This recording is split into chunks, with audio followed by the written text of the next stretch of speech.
I think that we should address the whole emotional eating thing because so many of our clients and just people in general struggle with emotional eating like we do. So in this video, we are going to break down emotional hunger versus physical hunger. Yeah, I think that's a really good place to start because if you're anything like us, understanding the difference between emotional hunger and physical hunger is something that's super important because a lot of times, like when, we feel like we're hungry, it's not necessarily like you're actually hungry. A lot of times you're eating in response to stress or different emotions, but because we've created that like habitual pattern for so long, we just think, oh, I'm just really hungry and I need to eat. Like I almost get hangry when really you're failing to like dig into what's happening on a deeper level. Should we kind of like dive into, like signs that you're emotional eating versus signs that you're physically hungry? Yeah, I think let's like start with emotional eating, right? So when does emotional eating usually happen? I think it's like any emotion. So like whether you're feeling like anxious, stressed, angry, if you're happy, if you're excited, like it's pretty much any emotion. I think that everyone kind of always associates it with bad emotions of like feeling stressed or feeling anxious or like frustrated, but it can definitely happen like when you're happy or excited. And I think that's why so many people like when they get excited that it's Friday night or like they're in a new relationship, like that's also signs of emotional eating because you're happy and so you're kind of, like food is that comfort for you. Yeah, for sure. And I feel like it's like when that happens, right, you're feeling some type of overwhelming emotion, whether it is something that like is a bad emotion, or whether it's a positive emotion.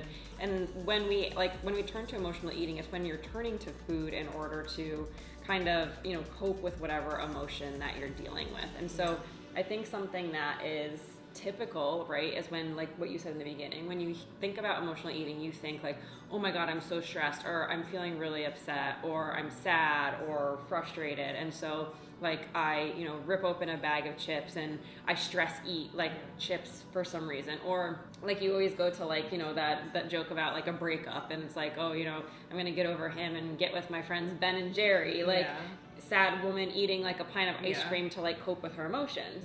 But just like you said, it's like the same way that you can turn to food when you're sad or you're stressed. I think people do the same thing when they're happy or excited. Like I think pizza like, on a Friday night. Exactly. Or a glass of wine. Right. And I think like that emotional eating, the way that like a big sign that you can tell if you're emotional eating is that food giving you like that instant gratification high, and where you're like, oh my God, this is like so fucking good, like I feel good doing it. But then either like right after you eat it, or like let's say it's the next morning or something, you're like, fuck, like I should not have eaten that, like I don't feel good. So it's kind of like that's a big sign that you did emotionally eat and it wasn't actual like physical hunger. What about physical hunger? Well, yeah, I mean, emotional hunger kind of stands in stark contrast to physical hunger, right? When you think about being physically hungry, I think you can think about things of like, okay, my stomach's growling, I'm feeling like lethargic or fatigued, I think I'm even hangry, I feel lightheaded, like I don't, like you can feel almost like your blood sugar dropping. I think the hangry thing is like sometimes people like think that is like you're being emotional about it, but it's just because your blood sugar has dropped, and so like that's your body's response of like I need to like actually eat food, like I am physically hungry. Yeah, it's like a point of no return that you hit almost, right? And I think a good or helpful way that we've always tried to distinguish like, am I, emotionally eating or am I physically hungry, is to look at like your food choices, right? So when we're physically hungry, I think we tend to opt for more like nutrient dense, like wholesome foods rather than those like quick, easy to eat type of like, chips or candy or chocolate. Like if you're truly, truly hungry, you really don't want to like eat a chocolate bar, you want an actual meal. Exactly. And like it's something that like you're very conscious and aware of the food that you're eating versus mindlessly just like continuing to like reach your hand into like the box of cookies or a bag of chips. It's something that actually like you're eating to because you're hungry, right? And like you're kind of filling that void in your stomach. I think a good way to gauge this, and like we always joke about it with our clients, is like, okay, how to tell if you're emotionally or physically hungry. Like if you're sitting down on the couch at night and you are like, I'm hungry, okay? Well, if I were to put a plate of like steamed chicken and broccoli in front of you Would you be like, okay, that looks really good. I actually really want to eat Does that. anyone think that looks good? Like when I'm super hungry, like I can look at chicken and broccoli and be like, yeah, I'm really hungry. I need to eat that because I'm hungry. And that kind of ticks that box for me. But if I put that in front of you when you're sitting on the couch and you're like, I don't really want that. Like I really want like chips, or I want, cookies or ice cream or whatever it is, you're probably not hungry. You're probably either like emotionally eating or eating out of habit or something like that. Let's kind of, recap and just kind of break down the 4 ways that you can determine if you actually are emotionally eating. So 1, you're eating for a relief of stress or comfort. 2, you're opting for less nutrient dense foods. You're, opting for things that are higher in sugar, fat, salt, carbs, salt. Yep. Yeah. Number 3, you're feeling really stressed or overwhelmed, or you're like extremely excited or happy, like kind of like overwhelming emotions. Mm-hmm. Number 4, I guess, would be after you eat the foods, you feel really guilty. And so those are 4 signs that you can kind of check in with yourself before you go ahead and emotionally eat. Yeah, and with number 4 too, I think, if you're kind of looking at it and going, ugh, I really know I shouldn't be eating this, like I know it's gonna make me feel like shit afterwards, I know I'm gonna feel worse now, like afterwards, than I feel now, then that's probably a good indication that you're emotionally eating. Yeah. There's been times when like I've done that and like I'm literally eating it being like, stop. Like you feel like shit already and you just keep going because it's just that like instant gratification of like, fuck it. And then in stark contrast to emotional eating, 4 signs that you're actually hungry, like there's a physical hunger, not just an emotional hunger. I think the first thing is I'm eating to fuel my body, right? Like I said, putting a plate of chicken and broccoli in front of you after a hard workout, you're probably like, that actually looks really good because like it's nutritious, it's wholesome, it's going to fuel your body. Second thing is exactly what I just said, right? You're choosing more nutrient dense foods. It's the foods that are wholesome, they have a solid nutritional value. It's not the bag of chips, it's not the candy bar, it's not the chocolate that it's more of like processed, right? It has no real nutritional value. The third thing would be, okay, I'm eating in response to actual physical hunger. I can feel the signs in my body, right? Like my stomach is growling, I feel a little bit lightheaded, I feel more fatigued or lethargic. I can feel almost like my blood sugar dropping and I'm borderline hangry.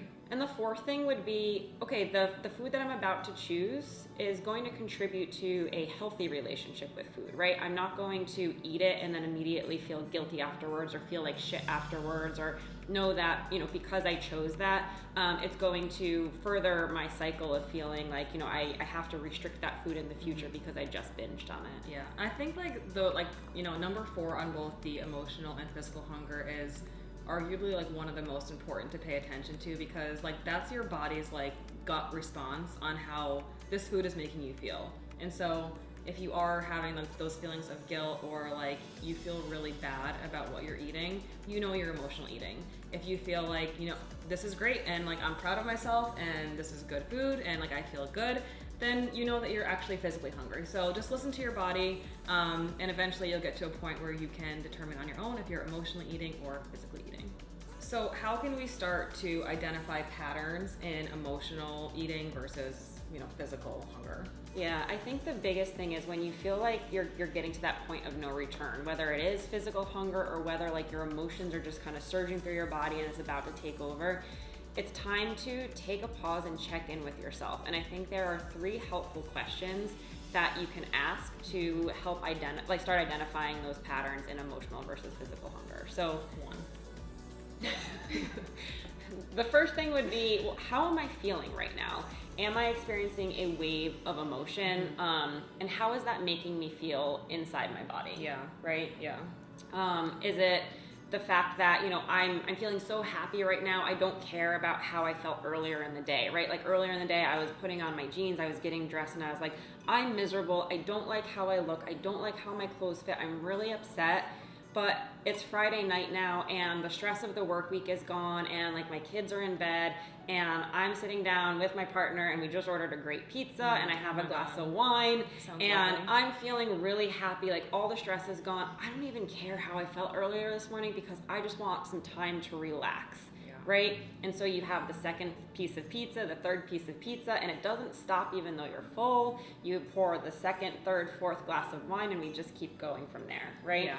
Or I think the counter to that too is I'm so stressed right now that it doesn't even matter. Like, I don't care. I don't care if this contributes to my goals. I don't just care. feel like out of control, right? I think feeling out of control, like whether it's a positive emotion or a negative emotion, that's a really good indicator of like, you know, is this physical or emotional eating? So the number one is that checking in with yourself. How am I feeling right now? I do think there's a third piece to that though, of like, do you feel just kind of neutral? And like that can be one of the hardest things I feel like to determine, because I feel like well, we're very emotional, but Yeah. like so many of us are just very emotional. But if you just like kind of feel neutral of like, you know, you got home from work, you had a good day, and you ordered pizza, and like you didn't eat all day because maybe you were like really busy at work or something, and now you're home and you're like, no, like I do have my calories left, I can't eat the pizza, like I'm genuinely hungry because I didn't eat a lot during the day. Like that is physical hunger, and that is okay to go ahead and like eat the food. Like you can eat food. It's just kind of determining, are you feeling out of control eating the food, or do you feel in control while you're eating it? Yep. And so I think keeping track of that, like, right, like we said, number one, how am I feeling right now? What are the emotions that are kind of running through my body? Is it a positive, overwhelmingly negative, or is it just neutral and I'm truly hungry? The more you can start to hone in on those pieces. And number two, keep track of it, right? Like we need to look at this almost as like data collection, right? How can I start to identify how often this is happening? Are there certain times of the day, like when it happens, certain times of the week? That's all really important. And the more that you can kind of keep track of how often and when that's happening, the more it's going to help us to identify those triggers of emotional eating. Yeah. I think like the second thing to check in with yourself on is, what is your initial reaction when you're feeling that sense of hunger? Is your first reaction like going for the bag of chips, or like coming home, opening the pantry, grabbing like the Oreos and just opening the thing and just like eating them, or the bag of chips? Or is it like, you know, I'm home, I'm effing hungry, and I'm going to like get the grilled chicken out and like make myself actually something like good and wholesome. So I think it's that, like, are you pausing and like actually thinking about eating like wholesome foods, or are you just kind of like ripping through the bag of chips because you need that instant gratification? Yeah, exactly. And then again, like going into that data collection mode, record how often this is happening, when it's happening, times of day, times of the month, times of the week. And then we can almost like cross compare it to your notes for number one to see, okay, this is how I was feeling on this day, and this was my subsequent action. You know, I was feeling overwhelmingly frustrated, and I was reaching for those highly palatable foods, the bags of chips, the candy bars, the chocolates, like whatever it is. Okay, now I'm starting to see a correlation. And then the third question that you should ask yourself is, well, you know, how will what I'm about to eat make me feel afterwards? Is it something that I'm going to feel satisfied or nourished or content like once I've eaten it? Or is it going to be something that makes me feel guilty or shamed, or like, oh, I just blew my diet? Yeah, and I feel like oftentimes too, like when you are emotionally eating and you do have those like binge sessions, and then you feel like those feelings of guilt or negative emotions afterwards, it's something that kind of like perpetuates that emotional eating, because then you're like, well, I'm a failure. And so you kind of get into that like depressing mode of, I'm just going to keep eating these, you know, these foods that I know are not the best options for me, and I'm just eating because I'm feeling emotional. So it's really good to be able to like distinguish this now, like early on, and be able to identify those triggers. That way it's something that you can take control of, and you don't have to let the emotional eating control you. Yeah, so hopefully those 3 tips were really helpful for you guys in determining whether you're, you know, physically or emotionally eating. Hopefully those 3 tips were a way for you guys to start to identify patterns in your emotional eating cycles.